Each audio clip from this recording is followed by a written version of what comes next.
So tonight we're going to talk about political parties and their impact on our government. By the end of the chapter, we should be able to describe the roles of American political parties and how they differ from parties in other democracies, summarize the historical evolution of the party system in America, explain the major functions of political parties, explain how parties are organized in America, define partisan identification and explain how it shapes the political behavior of ordinary Americans, and summarize the arguments for why America has a two-party system. So, three parts of a political party: they recruit and support candidates, they find candidates for office, and then they help fundraise, they conduct polls and focus groups so that that person can have can meet their needs. They are the ones that ultimately will help fund their election. They help fund all the media, the television ads, the yard signs, all of that stuff. They shape voter behavior because they educate voters. The political party is the one that goes out and they try to educate voters and try to sway the voters to their party. And they develop their ideological platforms. These are the issues that we're going to run on. And so when Mr. Biden ran for president with his Build Back Better, the Democratic Party is the one that put those agenda items together and that built that platform. That's what that's called, as a platform. They coordinate policymaker behavior. They organize leadership in Congress, and they work with the executive branch or the president to enact legislation. Political parties home and abroad. How do parties in the United States compare to parties in other countries? In the United States, they're weaker than in industrialized democracies. They are not unified with the executive branch, so they don't have to necessarily be the executive branch, and they're decentralized in nature, much like the federal system. The rise and decline of the political party. We're going to explore the origins and evolution of political parties in the United States and how they came to be, because when we first started America, we didn't have political parties. The nation began without those parties. The Democratic Republicans and the Federalists were the first parties that we had. And they really operated more like caucuses. They just were helping to put the candidates out there. In the Jacksonian era with Andrew Jackson, that's when the second party system kind of evolved. Voting rights expanded, and then that's when we started having party conventions, when we had the conventions that brought everybody together to decide on that platform and to decide on their candidates. During the Civil War and sectionalism, slavery became that defining issue for parties. It resulted in the modern Republican Party becoming a major party, was the issue of slavery. The Civil War resulted in Republican control of government. The Republicans were anti-slavery, so that's how they got control of the government. And the prominent factions within the parties then developed during this time as well. So factions are small groups within the political party that don't necessarily agree with the whole, and they have certain agenda items that they believe in. When we read the article at the very beginning of the semester about the philosophical underpinnings of the Constitution, it talked about, John Locke said that he was worried factions would be the downfall of democracy, because that's when you start getting people arguing over the little things and they lose sight of that big picture. And that's kind of what's happening in our parties today. The era of reform, this was when we called for electoral reform. We wanted stricter voter registration. That's happening now. Civil service reform, we want to eliminate patronage. We have a polarization and resurgence from the mid to late 20th century. Parties are now weaker due to these progressive reforms, and they're much more candidate-centered. They're not just a policy-centered anymore. Now they're more candidate-centered, and that candidate really becomes the face of the party. We had some critical realignments. In 1800, we saw the defeat of the Federalists, and there was a realignment of parties then. In 1828, when Jacksonian Democrats came to power, there was some realignment. In 1860, when the Whig Party collapsed, the Republicans came to power. In 1896, you saw the defeat of William Jennings Bryan, and then in 1932, when the Democrats under Roosevelt came into office. And really, you're kind of seeing a party realignment right now in the Republican Party and in the Democratic Party. In the Republican Party, you're seeing more of what's called the Tea Party Republicans. They are more fiscally oriented. They are more small government oriented, more so than the main Republican Party. And then in the Democrat Party, we're seeing some factions with and some realignments with Are they going to be truly just a liberal government or a true socialist government? And what does that look like? 2020, are we on the cusp of another realignment? I would say yes, we are. There was a higher voter turnout for Joe Biden. Georgia turned blue in the 2020 presidential election. Guys, in 2020, that was just a very weird election period. Georgia has consistently been red, and they turned blue for this. They also elected Democratic senators. And then you're seeing your suburban voters become more liberal as well. And so suburban has typically been a more conservative base, and they're starting to become more liberal.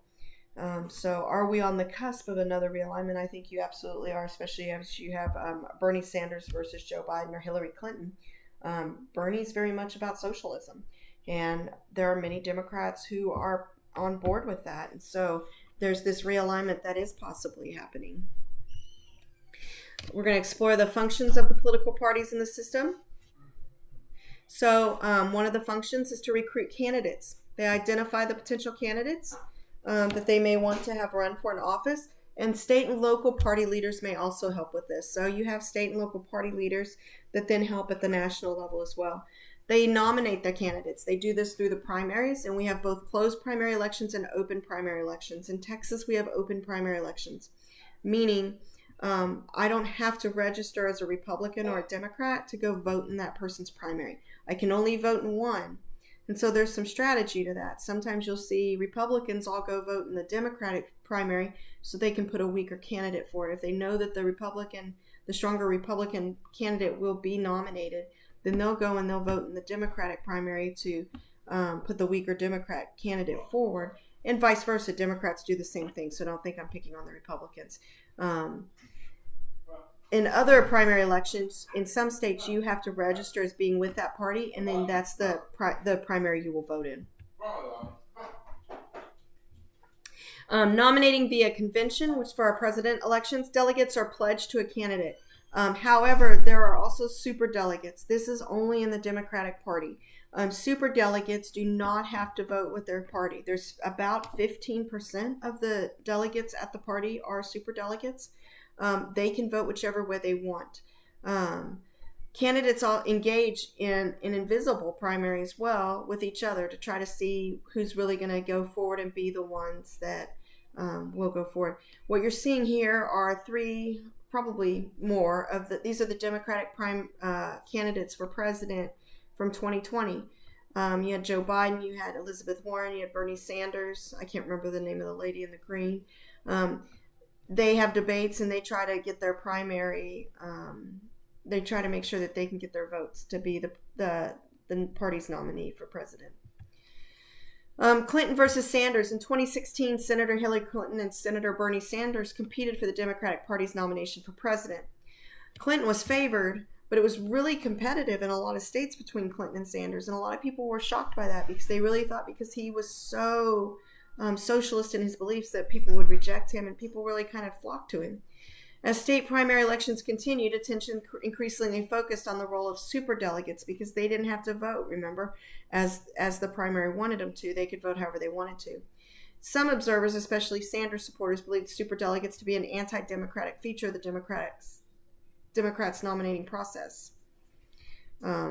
And some people think the superdelegates are the ones that really played a role in who went forward on that presidential election when it was Trump and Clinton. Before that, it was Hillary and Bernie kind of battling it out to be the Democratic nominee.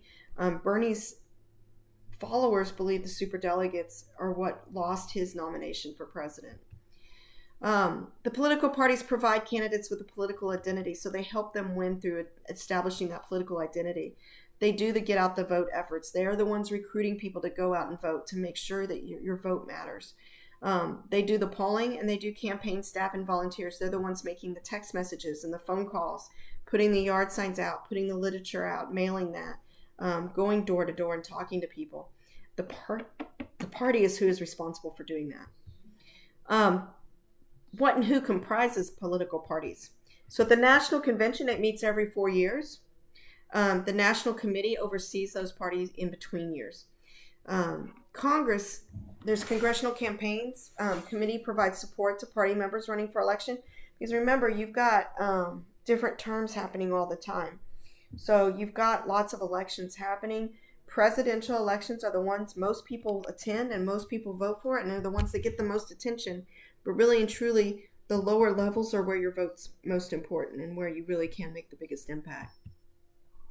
Reflecting the state and local parties reflect the federal system. State and local parties, though, can look different state to state. In some states, it's very much a political machine where it's very corrupt, and you have to just be members of things to get things done. However, we've seen a decline in these political machines because of strong policy advocates. So we're seeing less and less of those big, strong political machines.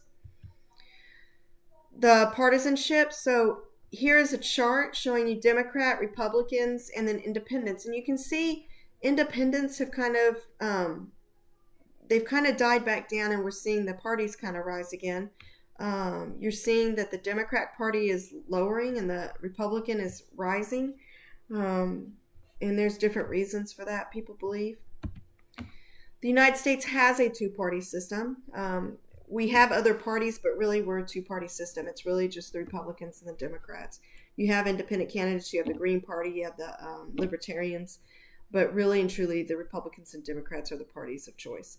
Factors that contribute to this system is a winner-take-all. So you have a winner takes everything. There's not runoffs and things of that nature.